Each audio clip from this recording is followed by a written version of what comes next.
Bismillahirrahmanirrahim. Assalamualaikum, hello and good day everyone. My name is Emilyia Batrisyia Binti Khairulnizam. So today I will be presenting assignment 1. So moving on to part 1. So I choose my Batrisyia watch as my artifact. This is because my parents actually bought this watch for me when I was 11 years old as my birthday present. So what it actually tells about me is I actually the kind of person who actually value time, and I'm very confidently to say that I'm a very punctual person. So I always, in the appointment or the class is online, I will always be there 10 or 15 minutes earlier. So next, it tells that I actually have attachment issue. This is because this is not the only watch that I have. But this is my first watch that actually cost a fortune that my parents actually bought it for me. So it shows that I actually have an attachment issue, which is this watch has been with me since I was 11. Now I'm already 20 years old and it's still with me. And next, you could say that I'm very responsible with my belongings. I know how to take care of my watch. It's not even broken and it's not even missing. Next, how does this article or watch actually affect my feelings? Because first, in terms of comfort, since that my parents bought it for me, and for your information, I live in Johor, so I'm now not traveling. I actually have to live in London to pursue my studies, and so this watch with me is kind of like a comfort that I feel that my parents is like with me still. Next, in terms of identity, you know, like Binti watch is the models, the design. It shows that shows youthful and fun spirit. So when I wear them, I use the watch. It tells that I'm actually youthful and fun person to be with. Next, a sense of security. So when you wear a watch, as someone who's actually valuing time, when you watch, you feel secure because to avoid being late or missing any appointments. And if it disappears or actually somehow miss, how will it affect me? It will lead to the loss of identity. So for right now, I'm experiencing it right now because I didn't use it, but I forgot to bring it. You know, when you lose something or an object that has sentimental value on you, it will actually lead to lose of your identity because somehow your belongings, it shows your passion, your achievement, your personality trait. So when you lose it, you start to actually question yourself, like who you actually are when these things gone.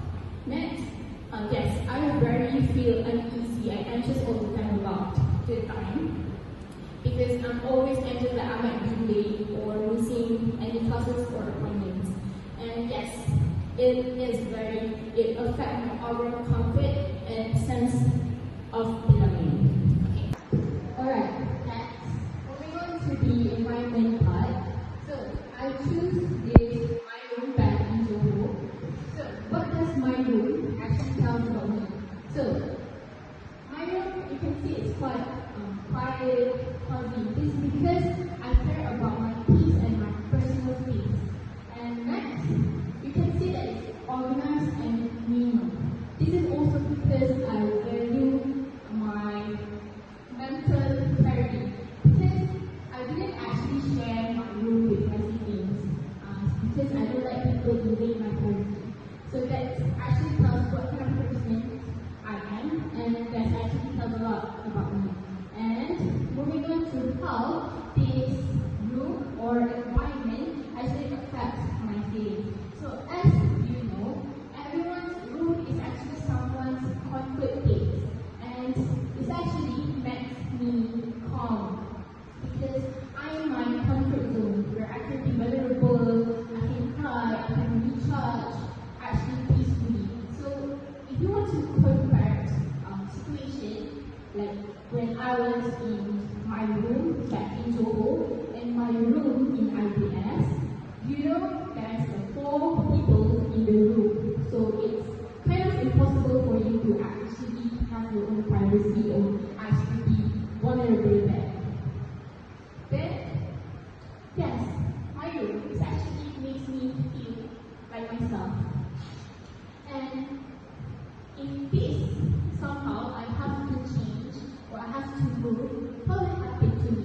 What will affect me? Let's say I share with you with my personal experience when I first moved out from my comfort place, like my own room, to this campus, this hostel. I kind of feel lost. I mean, I can actually live there, but somehow I feel like there's something missing. I feel like I'm not somewhere that I feel comfort and safe. Yeah. Alright, moving on to part 2.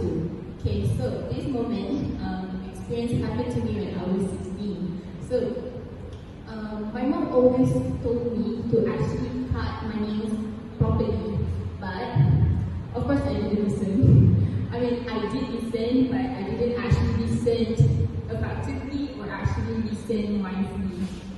So one day I started to feel this sharp pain on my toes.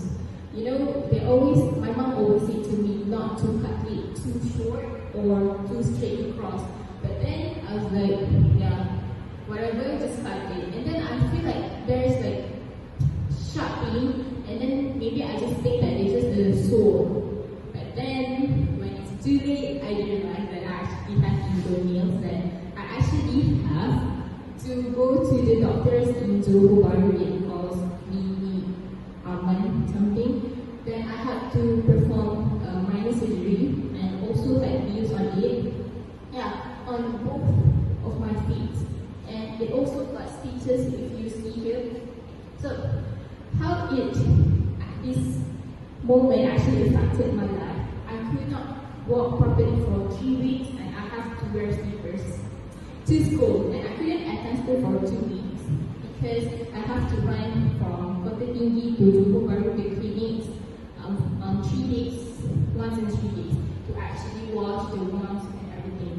And yes, it is very embarrassing moments in my life because, you know, in Malay, these English names, terms like C, it is very embarrassing to say that word out loud. So yes, it's a very uncomfortable and very painful. Next, and what did I learn from this experience?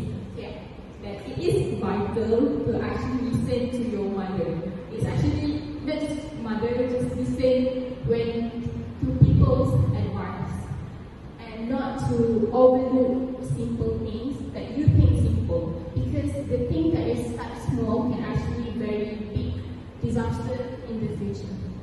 And lastly, why was it important for me to listen in that situation? It's because for, I think, 16 years old, maybe my 16-year-old self thinks that it's actually a minor thing, but it's actually ignoring proper nail care is actually things that you're supposed not to do. You should actually properly care for your nails, for your body, your overall, because yes, it leads to physical pain and stitches and wounds.